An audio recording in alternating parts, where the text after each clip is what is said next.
זה כזה חשוב, בטח להתחלה, לעבוד עם איזשהו לוז. הרי אנחנו יודעים שאם עכשיו נגיע לשדה, נכון? ונרצה ללכת ולפלס לנו שביל, זה יהיה מאוד קשה. אנחנו בהתחלה נעבוד, לפלס את השביל, ועוד פעם אנשים שיעברו ועוד פעם ועוד פעם ועוד פעם. אבל אחרי שעברנו כמה פעמים את השביל הזה, כבר יהיה לנו שביל מוכן ונגיש, בלי שום מאמץ ללכת בו.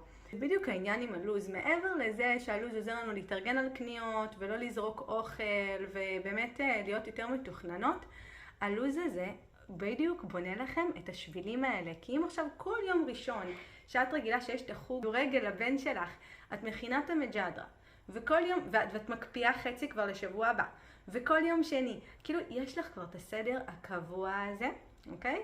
השביל נסלל והמוח שלך, פשוט ככה פועל המוח שלנו, יהיה לו כבר קל ואוטומטי לעשות, זה ייקח לך הרבה פחות זמן ממה שזה לקח לך בפעמים הראשונות. מי שאוהב את הסדר מעולה, שישמור על הלוז הזה, יכול לשנות אותו כל תקופה לפי הצרכים שלו, אבל שישמור על הלוז.